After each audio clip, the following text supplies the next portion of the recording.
बिस्मिल्लाहिर्रहमानिर्रहीम नहमदुहु व नसल्ली अला रसूलिल करीम अम्मा बाद अऊज़ु बिल्लाहि मिनश शैतानिर रजीम बिस्मिल्लाहिर रहमानिर रहीम।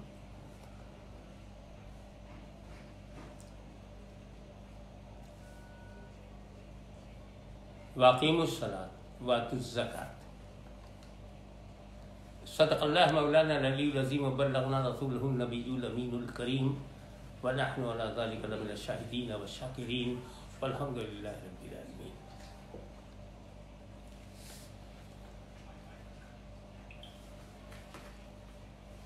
दीन इस्लाम एक आसान तरीन दीन है और न सिर्फ आसान तरीन बल्कि दुनिया में बेहतरीन दीन है, जो आपकी दुनियावी उखरवी दोनों ज़िंदगी में रहनुमाई करती है। ऐसा दीन किस्मत वालों को नसीब होता है। इसमें चार बड़ी इबादतों में दो इबादतों को इकट्ठा करके बयान किया गया है। रोज़ा फ़र्ज है, उसका जिक्र अलग है कुरान में। हज फ़र्ज है, उसका जिक्र अलग है। नमाज और ज़कात फ़र्ज है, इसका जिक्र इकट्ठा है। क्योंकि इंसान अपने जिस्म और रूह से वजूद में है। हमारा जो वजूद है वो हमारा जिस्म और हमारी रूह का इत्तेहाद। अगर ये दोनों इकट्ठा हैं तो हम बाहयात हैं, मौजूद हैं, जिंदा हैं। मगर हमारे जिस्म की ग़िज़ा जो है वो अलग है और रूह की ग़िज़ा अलग है।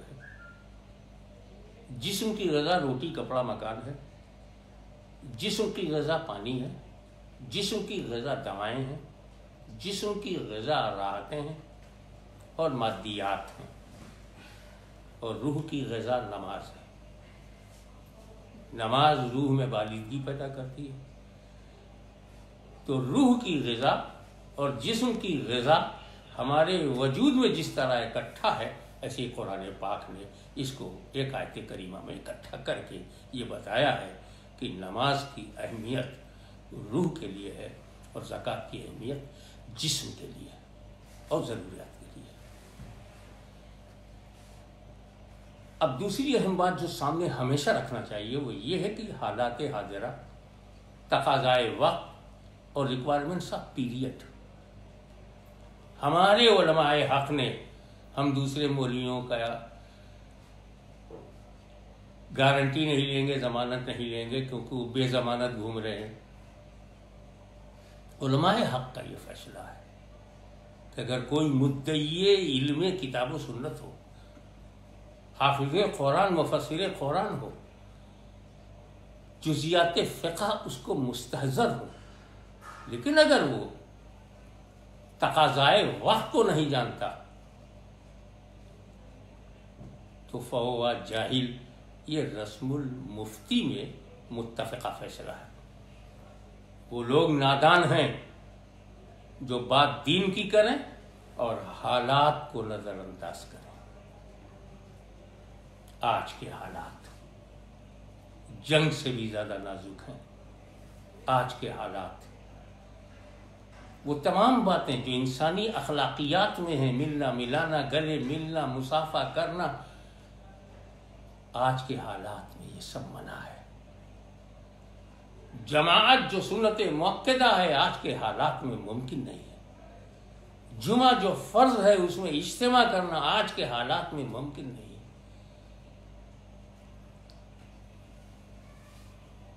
आज के हालात में बाजार जाना मुमकिन नहीं है। आज के हालात में घूमना फिरना मुमकिन नहीं है, बल्कि अगर यही हालात रहे तो हज करना भी मुमकिन नहीं रहेगा। इन हालात को नजरअंदाज करना और इसे तबलीग समझना ये कोरी जहालत है। जाहिलों में रह रहकर जहालत की बातें हैं। हमें क्या करना है? सिर्फ इसलिए नहीं कि हुकूमत का ऐलान है, सिर्फ इसलिए नहीं कि गवर्नमेंट कह रही है, सिर्फ इसलिए नहीं कि मेडिकल अथॉरिटीज़ का मशवरा है, हमें अपने आप को घरों में कैद इसलिए करना है कि मेरे नबी का हुक्म है, पैगंबर इस्लाम सल्लल्लाहु अलैहि वसल्लम की हिदायतें हैं।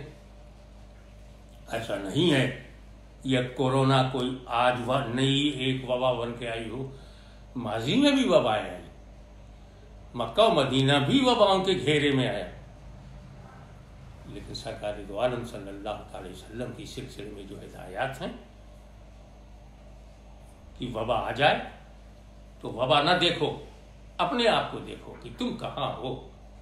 घर में हो तो बाहर ना निकलो, बाहर हो तो अंदर ना हो। इसी को तो सोशल डिस्टेंसिंग कह रहे हैं। आज अल्फाज बदल देने से सुन्नत नहीं बदलती, ये नबी करीम की सुन्नत समझकर आपको अमल करना है। तो आपने तो यह तय कर लिया कि जब तक ये वबा है, जब तक इसका अजाब है, और जब तक ये समाज को अपनी मुट्ठी में जकड़े हुए है, हम जुमे के दिन जोहर अपने घर में पढ़ेंगे, सारी नमाजें अपने घर में पढ़ेंगे, और घर में भी इस बात की एहतियात करेंगे कि सोशल डिस्टेंसिंग हमारे घर में भी रहे। ये आप कर रहे हैं और इसी पर अमल कीजिए, क्योंकि कोई हुकूमत नहीं चाहती कि उसके शहरी बेमौत मारे जाएं, जहालत में मारे जाएं, गलतफहमियों में मारे जाएं।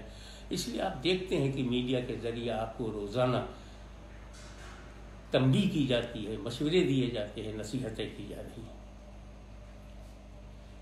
लेकिन एक बड़ा मसला जो नमाज का था वो तो आपने हल कर लिया, लेकिन अभी ज़कात का मसला पेश नज़र है। वाक़ीमुस्सलात, अल्हम्दुलिल्लाह हमने नमाज अपने घर में कायम कर ली, मगर बातू ज़कात में आकर के हम ये फंस रहे हैं कि हम अपने घर में ज़कात अदा नहीं कर सकते। बीवी को देंगे तो अदा नहीं होगी, बच्चों को देंगे तो अदा नहीं होगी, और बाहर जाने की मुमकिन नहीं। अब ऐसी सूरत में हमारे पास हमसे ज़्यादा करीब और हमारा गैर कौन होता है? हम जानते हैं, हम ज़कात देते रहे, हमें ज़कात देने की मदद मालूम है कि गुरबा को देना चाहिए, मसाकिन को देना चाहिए, मुस्तहिकीन को देना चाहिए, डिजर्विंग पर्सन को देना चाहिए, ये हम बहुत पहले से जानते हैं। मगर कोरोना ने जो लॉकडाउन कर रखा है,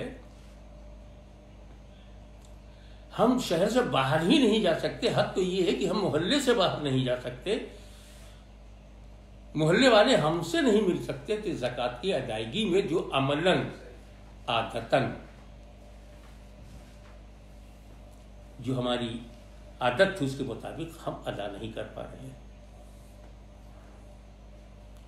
झोला लेकर के, रसीद रख करके लोगों का आना हम ये मामूल है, हमारा कुछ दे देना ये मामूल है। 100, 500, 1000, 5000 तकसीम कर देना ये हमारा मामूल था। बम्बई से लेकर के लखनऊ तक मैं जानता हूँ, हिंद से लेकर सिंध तक यही आदत है सबकी, अरब व अजम में यही चल रहा है। लेकिन इस कोरोना ने पूरी दुनिया को जो कैद खाना बना दिया है, और हर आदमी अपनी मर्जी से हो हाउस अरेस्ट की गुजर रहा है, अपने अपने घरों में महसूर हो गया है, कैद हो गया है, वो इस अहम तरीन फर्ज ज़कात की अदायगी की क्या सूरत है? तो मेरे भाई, यह ज़कात को चिल्लर बना के बांटना बंद कीजिए आप। सिर्फ अल्लाह वास्ते, सिर्फ उसकी रजा के लिए, और सिर्फ अपने आप को फरीजे की अदायगी के लिए, किसी का फायदा नुकसान न देखते हुए सिर्फ फर्जियत की अदायगी की नीयत से। काबिल अमल क्या है आज की सूरत में?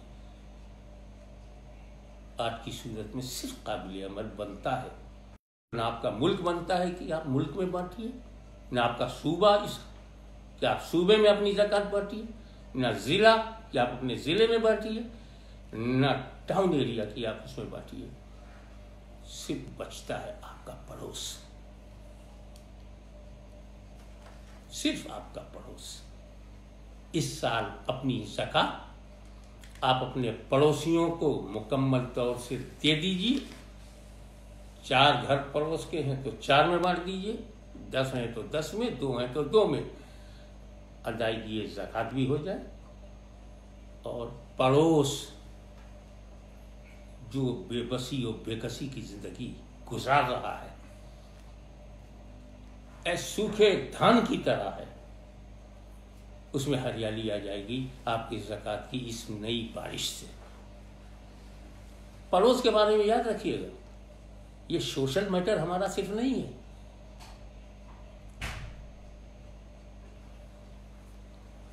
हम पड़ोस की अहमियत को इसलिए नजरअंदाज कर गए कि लोग पड़ोसी के हुकूक को हुकूकुल इबाद के नाम से दूसरे लोग लेके चले गए, और जो पड़ोसी हुकूकुल इबाद में चैप्टर पड़ोसी का आता है वो हमेशा नजरअंदाज होता रहा। हो सकता है यह गैबी मदद हो अल्लाह ताला की तरफ से कि तुम बरसों से अपने पड़ोस को नजरअंदाज करते रहे, अब तुमको ये लॉकडाउन बाउंड कर देगा, मजबूर कर देगा कि सिर्फ अपने पड़ोसियों पर नजर मोहब्बत और आप नजर इंतखाब अपने पड़ोसियों पर रखें और वो हक के ज़कात उनको अदा करें जो उनमें डिजर्विंग पर्सन हो। पड़ोसी के बारे में अगर एक बात आपको मालूम होती, जो सही बुखारी जिल्द स्वयं हदीस नंबर 553 में हज़रत आयशा सिद्दीक़ा तैयबा ताहिरा रज़ी अल्लाह ताला अन्हा से मरवी है, याद रखिएगा ये हदीस बुखारी है, और ये भी याद रखिएगा कि राविया सैयदा आयशा सिद्दीक़ा है, और वो फरमाते हैं कि जिब्रील अमीन अलैहिस्सलाम, हुजूर सल्लल्लाहु अलैहि वसल्लम ने उनसे कहा कि जिब्रील अलैहिस्सलाम ने आकर के पड़ोसी के बारे में और उनके हुकूक के बारे में इतनी कसरत से वसीयत फरमाते रहे कि अंदेशा ये होने लगा कि कहीं पड़ोसी को वारिस न बना दिया जाए। आपके सारे माल का वारिस आपका बेटा होता है, अंदेशा ये हो गया कि कहीं ये दर्जा पड़ोसी को ना मिल जाए। तो अब हमको पड़ोसी के साथ हुस्ने सुलूक करने में वारिस तो नहीं मानना है, मगर वारिस से कम भी नहीं समझना चाहिए, क्योंकि ये गुमाने सैयदा आयशा सिद्दीक़ा है जो हम तमाम लोगों के गुमान पे भारी है। अब पड़ोसी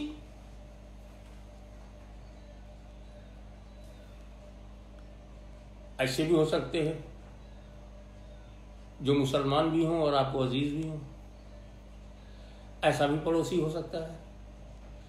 अजीज तो है, मुसलमान नहीं है। ऐसा भी हो सकता है, मुसलमान है लेकिन अजीज नहीं है। एक ऐसा भी पड़ोसी हो सकता है कि न मुसलमान है न अजीज है। और कोई पड़ोसी की 5वीं किस्म नहीं है। अब ये 4 किस्में तो ऐसी हैं, ख्वाह आपको अजीज हो, मुसलमान हो तो दीजिए, मुसलमान है मगर आपको अजीज नहीं है तब भी दीजिए।